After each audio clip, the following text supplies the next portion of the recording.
Project green pharmacy उपक्रमासाठी पीतांबरीचा पुढाकार. CSR अंतर्गत दिली वाहन सुविधा.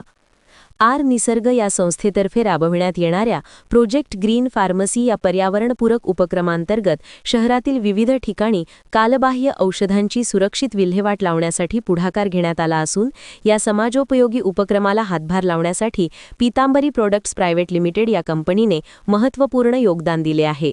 या उपक्रमाच्या यशस्वी अंमलबजावणीसाठी पीतांबरी कंपनीने आपल्या CSR अंतर्गत निसर्ग संस्थेला कायनेटिक एनर्जी हे इलेक्ट्रिक वाहन प्रदान केले असून या वाहनाचे नौपाडा येथील पीतांबरीच्या कार्यालयात पीतांबरीचे व्यवस्थापकीय संचालक doctor Ravindra Prabhudesai, vice chairman Parikshit Prabhudesai व निसर्ग संस्थेच्या को-फाउंडर डॉक्टर लीना केळशीकर व लता घनश्यामनानी यांच्या हस्ते अनावरण करण्यात आले. या उपक्रमांतर्गत शहरातील विविध ठिकाणी जसे क्लब हाऊस, निवासी संकुले तसेच केमिस्ट शॉप्स अशा सुमारे 100 ठिकाणी टेक बॅक बिन अर्थात औषध संकलन बिन बसविण्यात येणार आहेत. या बिनमध्ये नागरिकांना कालबाह्य, खराब अथवा वापरात नसलेली औषधे सुरक्षितपणे जमा करता येणार आहेत. बिन भरल्यानंतर त्यावर असलेला QR कोड स्कॅन केल्यास संबंधित यंत्रणेला सूचना प्राप्त होईल आणि त्यानंतर पीतांबरीकडून देण्यात आलेल्या वाहनाद्वारे ही औषधे संकलित करण्यात येतील.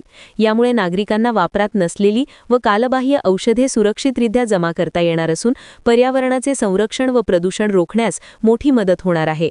तसेच हा उपक्रम हरित ऊर्जा आणि शाश्वत विकासाच्या दिशेने एक महत्त्वाचे पाऊल ठरणार आहे.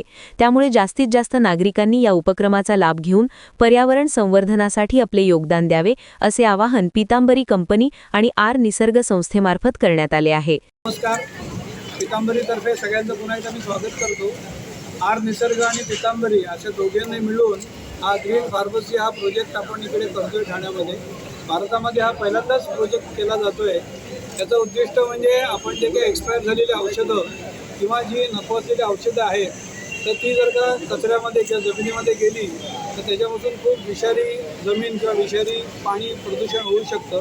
तर ते टाळण्यासाठी डॉक्टर लीना केळशीकर आणि लता मॅडम दोघीजणी डॉक्टर आहेत. ते ऑर्थोपेडिक सर्जन आहेत आणि दुसऱ्या डोळ्यांचे डॉक्टर आहेत. तर त्यांनी मिळून 2021 साली हा प्रोजेक्ट चालू केला आणि पीतांबरी नेहमीच अशा कुठल्या चांगल्या प्रोजेक्टना आपण त्याला उचलून धरतो किंवा त्याचं जे काही फंडिंग असतं तर जवळजवळ 3.25 लाख रुपये खर्च करून आपण ही गाडी त्यांना दिलेली आहे.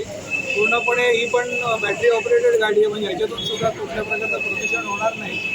आणि हा जो त्याच्यात त्यांनी 100 ठिकाणी सोसायट्यांमध्ये, केमिस्टकडे, हॉस्पिटल्समध्ये बिन्स ठेवलेली आहेत. त्याच्यावरती तो फोटो आहे आणि त्याच्यावरती एक QR कोड दिलेला आहे. तर ह्याच्यात रजिस्टर करण्यासाठी आपल्याला आपल्या भागामध्ये जर का काही बिन ठेवायचं असेल तर ती व्यवस्था आहे आणि तो जो कोण तिथे ठेवणार आहे तर तो बिन भरल्यानंतर त्यांनी जर का तिथून स्कॅन करून मेसेज केला तर ह्यांच्याकडे, ह्याच्या संस्थेकडे त्याचा निरोप येणार आहे आणि तो बिन भरला आहे मग त्यावेळी ही गाडी तिथे पाठवली जाईल आणि त्या बिनमधला कचरा गोणीमध्ये खाली करून ही गाडी तो तळोजाला जे प्रोसेसिंगचं जे युनिट आहे त्या कचऱ्याची योग्य प्रकारे विल्हेवाट तिकडे लावली जाईल. मी अत्यंत कौतुकाने आणि आनंदाने ह्या दोघींचं स्वागत करतो की अशा प्रकारची एक स्वतःचा ह्याचा रोजचा वेळ खर्च करून आणि पैसे खर्च करून पदरमोड करून त्यांनी हा प्रोजेक्ट उभा केलेला आहे. ब्युरो रिपोर्ट, जनादेश.